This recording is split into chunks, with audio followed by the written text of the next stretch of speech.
Évangile de Jésus-Christ selon saint Matthieu.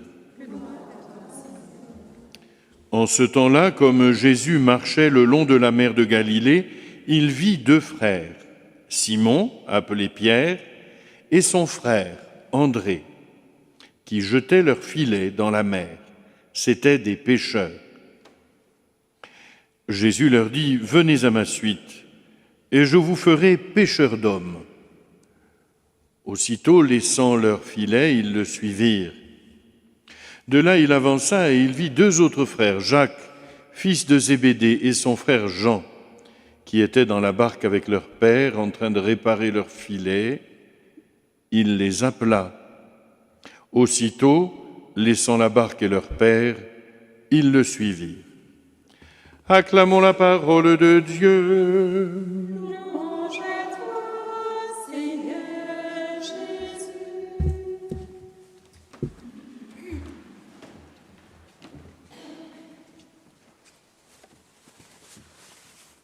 Chaque fête d'apôtre relance l'Église dans sa mission en la replongeant dans ses racines.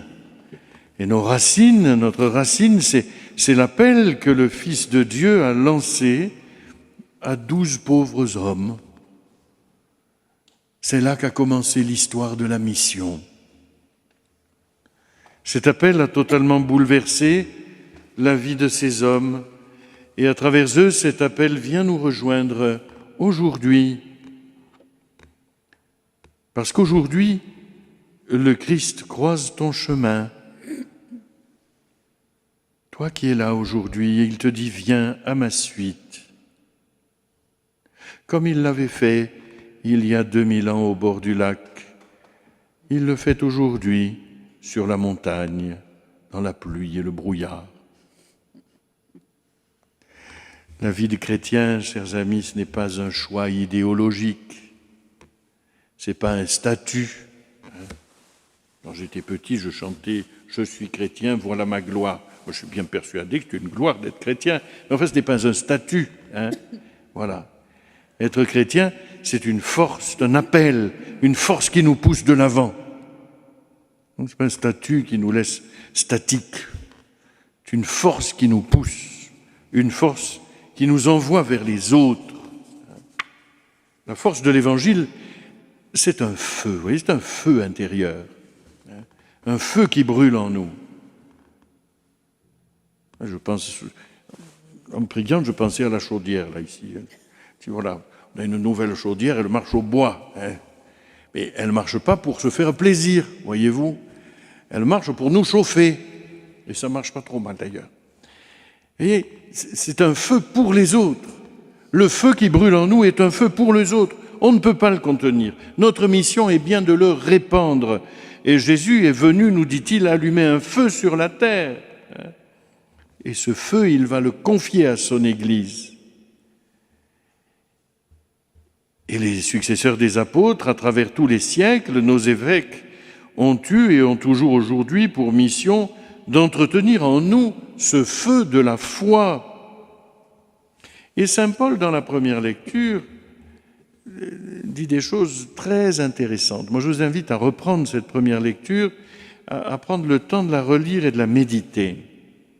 Je rappelle que c'est avec la bouche que l'on affirme sa foi, dit-il. Bien sûr, nos actes parlent, mais ils ne suffisent pas pour autant. La foi, ce n'est pas qu'une morale ou une façon d'agir, ce n'est pas qu'un élan du cœur non plus. La foi, c'est une rencontre. Qu'est-ce qui se passe ? Pierre et André, comme Jacques et Jean, rencontrent le Christ.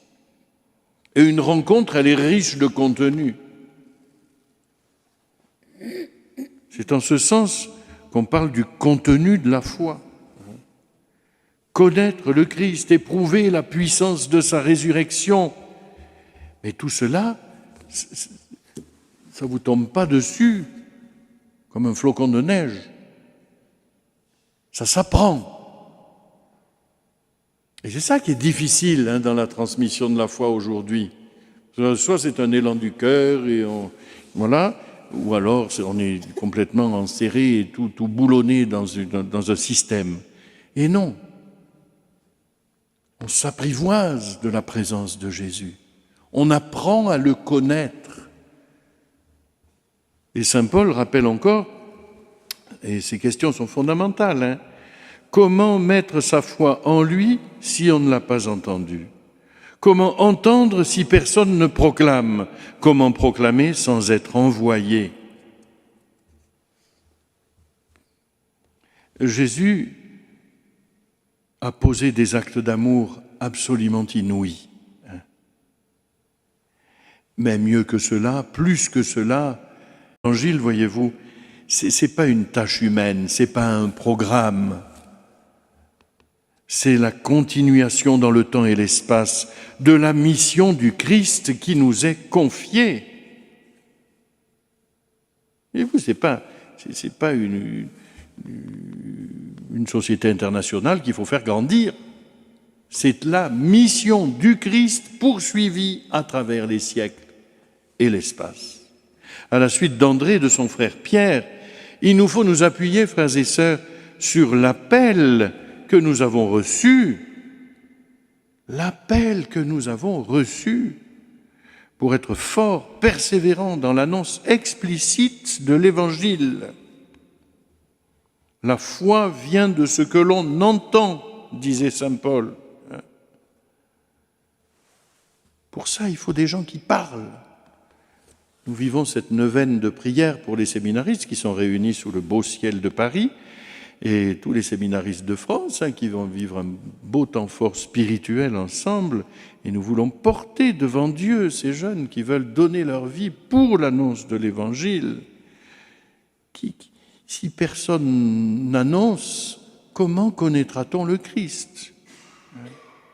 La foi vient de ce qu'on entend. Offrons à notre monde fragile, à notre monde blessé, la puissance transformante de la parole vivante, de la parole éternelle de Dieu, de cette parole efficace qui transforme les vies. Alors, à l'heure où s'approche la saison des cadeaux, je crois que c'est le plus beau cadeau que l'on puisse faire. Parler du Christ, partager l'amour qui brûle en nous. Quelle belle source de joie. Amen.